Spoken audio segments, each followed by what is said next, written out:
Hello. Question number 7 है इस exercise का। अ कॉर्ड ऑफ अ सर्कल जो है, रेडियस जिसका 12 सेंटीमीटर है, वो एंगल बना रहा है इस वक्त 120 डिग्री का। अभी तक जितने भी हमने क्वेश्चंस किए उसमें से एंगल जितने भी दिए थे वो 90 डिग्री से छोटे थे।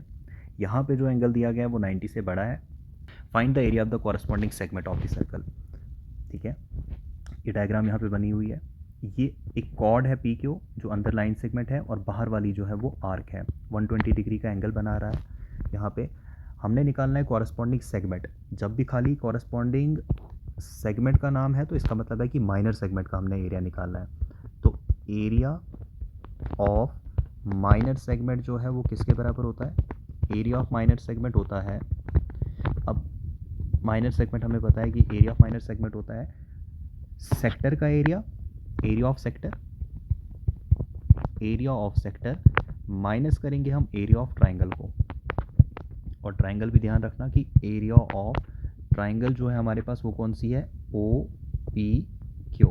ठीक है, एरिया ऑफ सेक्टर हमें पता है किसके बराबर होता है? Theta upon 360 degree into pi r square के बराबर होता है ये area of sector, minus area of triangle जो हमने निकालना है वो एरिया ऑफ ट्राइंगल। इस वक्त याद रखना एरिया ऑफ ट्राइंगल आ जाएगा r square sine theta by 2 cos theta by 2 आ जाएगा इसका फॉर्मूला। कब यूज़ किया जाता है ये वाला फॉर्मूला? जब हमारे पास थीटा जो होगा वो ग्रेटर देन 90 होगा तो उस टाइम पे एरिया ऑफ ट्राइंगल हम यूज़ करेंगे। कौन सा वाला? एरिया ऑफ ट्राइंगल हम यूज़ करेंगे r square sine theta upon 2 cos theta upon 2 हम यूज़ करेंगे। ठीक है, अब ये फार्मूला हम यूज़ जब करते हैं, ये वाला फार्मूला जब हम यूज़ करते हैं, कब यूज़ करते हैं? जब हमारे पास थीटा ग्रेटर देन 90 होगा। उसी फार्मूले में हम क्या करते हैं, 11th क्लास में एक फार्मूला है साइन 2 थीटा का उसी फार्मूले को हम हाफ फार्मूले में कन्वर्ट कर देते हैं 2 sign theta by 2 cos theta by 2 sine theta के बराबर। ठीक है, तो वो फार्मूला हम अप्लाई करके ये आ जाता है हमारे पास। वैल्यूज़ पुट करेंगे, हमारे पास क्या आ जाएगा? आर स्क्वायर हमारे पास वैसे कॉमन आ जाएगा, आर स्क्वायर को कॉमन निकाल देंगे।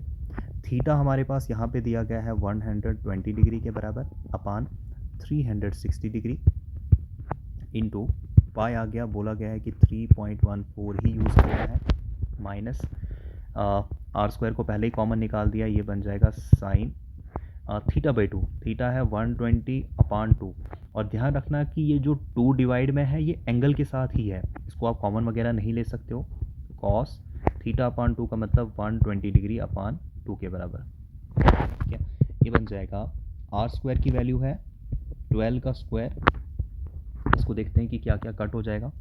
0 और 0, 12 वन ज़र 12, 12 थ्री ज़र 36। ठीक है, ये बन जाएगा हमारे पास 3.14 अपान 3 माइनस साइन ऑफ 2 वन ज़र 2, 2 इंटू 60 आ जाएगा ये 60 डिग्री, और उसके बाद कॉस ऑफ ये भी कितना आ जाएगा? 60 डिग्री आ जाएगा। वैल्यूज़ पुट करेंगे हम, हमारे पास देखते हैं कि किसके बराबर आ जाएगा ये।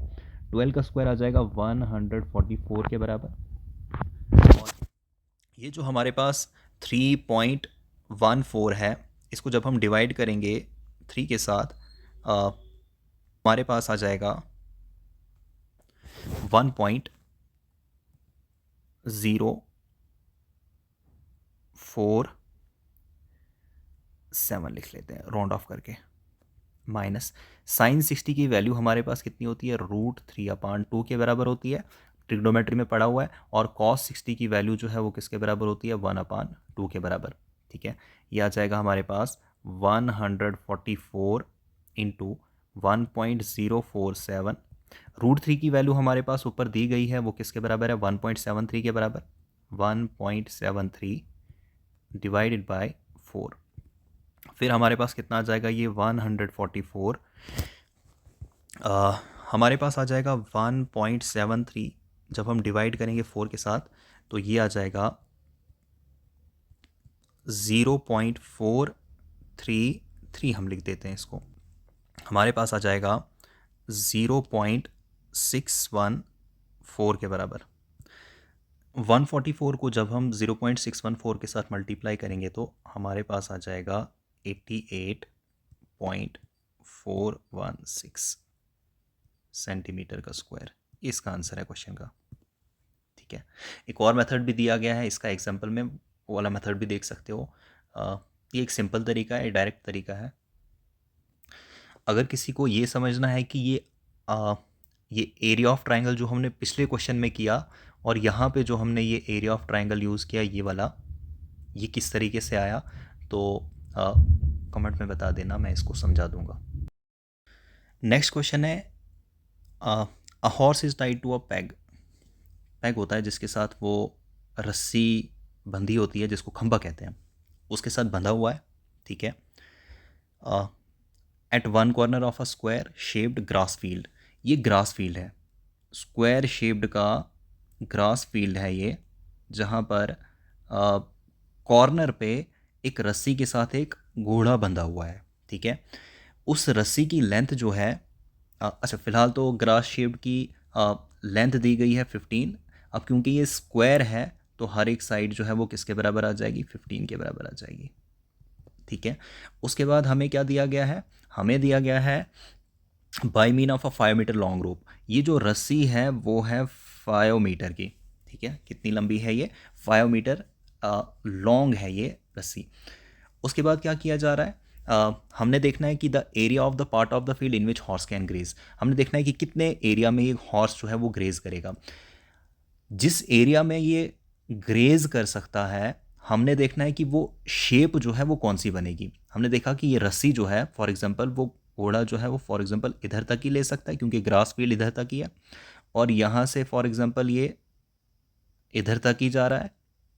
इन केस अगर यहाँ वाला पोर्शन भी हमारे पास जो है वो होता, अगर होता है तो नहीं, ग्रास फील्ड में इंक्लूड नहीं है ये वाला पोर्शन, अगर होता तो ये सर्कल की शेप बन जाती है हमारे पास। ठीक है, तो हमारे पास कौन सी शेप बन जाती, सर्कल की शेप बन जाती। ये इस तरीके से सर्कल की शेप बन जाती है हमारे पास। लेकिन ये वाला पोर्शन जो है हमारे इसमें फील्ड में है नहीं, तो हमने सिर्फ देखना है कि ये वाली शेप जो है वो कौन सी बन गई। ये वाली शेप जो है, ग्रास फील्ड वाली शेप जो है, हम देख सकते हैं कि ये जो है centre of the circle act करेगा इस वक्त, ओ जिसका नाम हम रख सकते हैं। ठीक है, और ये जो 5 मीटर लॉन्ग रोप है ना, जिधर जिधर तक ये जा रही है वो एज आ रेडियस बनते जा रहा है। ठीक है, और जो ये शेप बन रही है, यहां से हम देख रहे हैं शेप ये जो बन रही है, ये आर्क का काम कर रही है। कौन सा आर्क काम कर रही है, ये आर्क का। तो हमारे पास दो रेडियस और एक आर्क के साथ जो एंगल, ये अब शेप बनी, वो शेप बनी हमारे पास सेक्टर की। तो जिस फील्ड में जिस पोर्शन में हॉर्स जो है वो ग्रेज कर सकता है इस 5 मीटर लॉन्ग रोप से, वो हमारे पास क्या है, वो कितनी है, 5 मीटर है। और ये 5 मीटर एज अ रेडियस का काम करेगी। और जो एंगल यहाँ पे बन रहा है, क्योंकि स्क्वायर है तो यहाँ पे एंगल कितना बनेगा, 90 डिग्री का एंगल बनेगा। तो अगर हमने ये बताना होगा कि कितने पोर्शन में ये हॉर्स कैन ग्रेज, तो हम लिखेंगे इसको सोल्यूशन, वो किसके बराबर होगा, area of sector, portion of the field जहां पर ये हॉर्स जो है वो ग्रेज कर सकता है, portion of the field where horse can graze, वो किसके बराबर है, portion of the field where horse can graze is equal to area of sector के बराबर। ठीक है, और एरिया ऑफ सेक्टर होता किसके बराबर है, theta upon 360 degree into pi r square के बराबर। सब कुछ दिया हुआ है। थीटा हमारे पास 90 दिया है, ये 90 क्यों आया, क्योंकि हमारे पास स्क्वायर शेप्ड का ग्रास फील्ड है तो एंगल हर एक 90 डिग्री का है, by definition of square 360 degree. Pi की वैल्यू हमें दी गई है शायद कि 3.14 यूज करो, 3.14 ही यूज करते हैं, इनटू रेडियस का स्क्वायर। रेडियस जो है वो 5 का स्क्वायर आ जाएगा। यहां से देखते हैं क्या कट हो जाएगा, 0 और 0 919 9436, तो हमारे पास आ जाएगा 3.14 multiply by 25 whole divide by 4।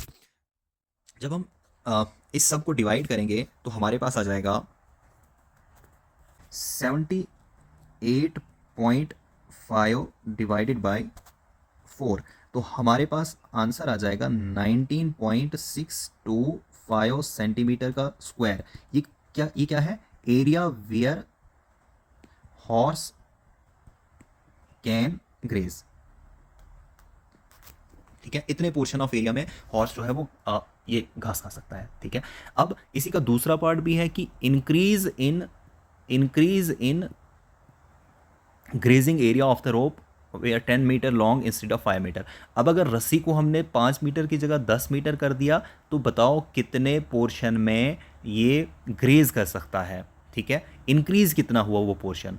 तो इस ये भी ऐसे ही है, जब लेंथ जो है रोप की लेंथ जो है वो 10 मीटर आ जाएगी, आपने देखना है कि कितने पोर्शन में वो हॉर्स जो है वो ग्रेज कर सकता है। फॉर एग्जांपल वो इतने पोर्शन में ग्रेज कर सकता है उस टाइम पे। फिर हमने देखना है कि ये वाला पोर्शन जो है वो इंक्रीज़ कितना हुआ। और आप मुझे इसका आंसर बता दोगे कि इसका आंसर जो है वो किसके बराबर आ जाएगा। मैं इसको होमवर्क कर देता हूँ, इसका आंसर बताना है कि ये किसके बराबर आएगा। नेक्स्ट क्वेश्चन है, a brooch is made with silver wire in the form of circle. Circle की शेप का ये सिल्वर वायर से बनाया गया है with diameter 35 mm। The wire is also use in making 5 diameters. उसके बाद वायर जो है 5 डायमीटर्स बनाने के लिए भी लगा है। एक तो बाहर का सरकमफ्रेंस ऑफ द सर्कल उस सिल्वर वायर से बनाया गया है, और उसके बाद 5 डायमीटर जो है वो इस सिल्वर वायर से बनाए गए हैं। और जो 5 डायमीटर है वो सर्कल को 5 इक्वल सेक्टर्स में डिवाइड कर रहे हैं। एक सेक्टर हम बाद में ले लेते हैं, हमने पहले पार्ट में बताना है कि find the total length of the silver wire used. कितनी टोटल लेंथ जो है सिल्वर वायर की यूज़ हो गई है। हमें पता है कि जो सिल्वर वायर की लेंथ जो है ना वो कहाँ कहाँ यूज़ हुई है। सिल्वर वायर की लेंथ हो गई है यूज़ इस सरकमफ्रेंस ऑफ द सर्कल को बनाने के लिए। ये जो जितना भी बाहर वाला पोर्शन है सर्कल का, इसको सरकमफ्रेंस ऑफ द सर्कल कहते हैं। और उसके अलावा जो हमें यूज़ हुआ है वो क्या यूज़ हुआ है, ये जो 5 डायामीटर्स यूज़ हुए हैं। तो जो सिल्वर वायर यूज़ हुई है ना, सिल्वर वायर जो यूज़ हुई है वो कहाँ कहाँ पे यूज़ हुई है, डायामीटर्स बनाने के लिए और सरकमफ्रेंस ऑफ द सर्कल बनाने के लिए। Silver wire used in making circle, silver wire is used in making circle plus in making, और कहाँ पे यूज हुई है ये सिल्वर वायर, 5 डायमीटर्स बनाने में भी ये लगी है। Therefore जो टोटल लेंथ है वो किसके बराबर आ जाएगी, टोटल लेंथ आ जाएगी सिल्वर वायर की circumference of the circle, circumference जिसको हम कहते हैं circumference of the circle, plus length of 5 diameters. जो 5 डायमीटर्स हैं उनमें हमारे पास लेंथ कितनी यूज हुई। सरकमफ्रेंस ऑफ द सर्कल हमें पता है वो होता है 2 पाई आर के बराबर, और जो लेंथ ऑफ 5 डायमीटर, पांचों डायमीटर बराबर है। एक डायमीटर की लेंथ जो है वो 35 mm के बराबर है, तो 5 की 5 मल्टीप्लाई बाई 35 mm के बराबर। वैल्यूज पुट करेंगे, ये बन जाएगा 2 मल्टीप्लाई बाय 22/7। रेडियस जो हमारे पास है वो किसके बराबर आ जाएगा, 35 डिवाइड बाई 2, क्योंकि डायमीटर दिया है तो रेडियस आ जाएगा 35/2। और उसके बाद जो हमारे पास नेक्स्ट वैल्यू है वो आ जाएगी 35 मल्टीप्लाई बाई 5 जो है वो किसके बराबर आता है, 175 के बराबर। ठीक है, उसके बाद ये आ जाएगा 7 1 7, 7 5 35। ठीक है, 2 और 2 कैंसिल हो जाएगा, 22 मल्टीप्लाई बाई 5 होता है 110 के बराबर प्लस 175, और इन दोनों को सम करेंगे तो हमारे पास आ जाएगा 285 mm के बराबर। ठीक है, उसके बाद सेकंड पार्ट में हमें क्या बोला गया है कि the area of each sector of the broach. अब हमें पता है कि टोटल नंबर ऑफ सेक्टर जो है ना 10 सेक्टर आ जाएंगे। ठीक है, तो हमने बताना है एरिया ऑफ ईच सेक्टर, क्योंकि सारे सेक्टर बराबर है तो हमने एक का बताना है, सब उसी के बराबर आ जाएंगे। तो वो आ जाएगा θ/360 इंटू पाई आर का स्क्वायर। लेकिन जो हमें मिसिंग यहाँ पे है वो क्या चीज़ मिसिंग है, वो है थीटा। और थीटा का हमने फॉर्मूला पढ़ा है कि वी नो दैट थीटा जो है वो किसके बराबर होता है, 360 डिग्री अपान एन के बराबर। ये जो एन है वो किसको रिप्रेजेंट करता है, नंबर ऑफ सेक्टर्स को रिप्रेजेंट करता है, ये नंबर ऑफ सेक्टर्स को रिप्रेजेंट करता है। तो ये आ जाएगा 360 अपान नंबर ऑफ सेक्टर्स हमारे पास 10 बने हैं, ये कैंसिल हो जाएगा, और थीटा जो है वो किसके बराबर आ जाएगा, 36 डिग्री के बराबर आ जाएगा। इस थीटा को ऊपर पुट करेंगे तो हमारे पास जो एरिया ऑफ ईच सेक्टर जो है वो किसके बराबर आएगा, 36 अपान 360 डिग्री इंटू 22 अपान 7, रेडियस है 35 अपान 2, क्योंकि डायमीटर 35 तो रेडियस उसका हाफ होता है, तो और ये 2 बार है 35 अपान 2, जो कैंसिल होता है उसको लिख देंगे 36 वन ज़ा 36, 36 10, 360 के बराबर, 7 वन ज़ा 7, 7 5 ज़ा 35, उसके बाद 2 वन ज़ा 2, 2 11 ज़ा 22, 5 वन ज़ा 5, 5 2 ज़ा 10। तो हमारे पास जो अभी बचा वो क्या क्या बचा, 11 मल्टीप्लाई बाय 35 और होल डिवाइड बाय कितना बचा, 4 के बराबर।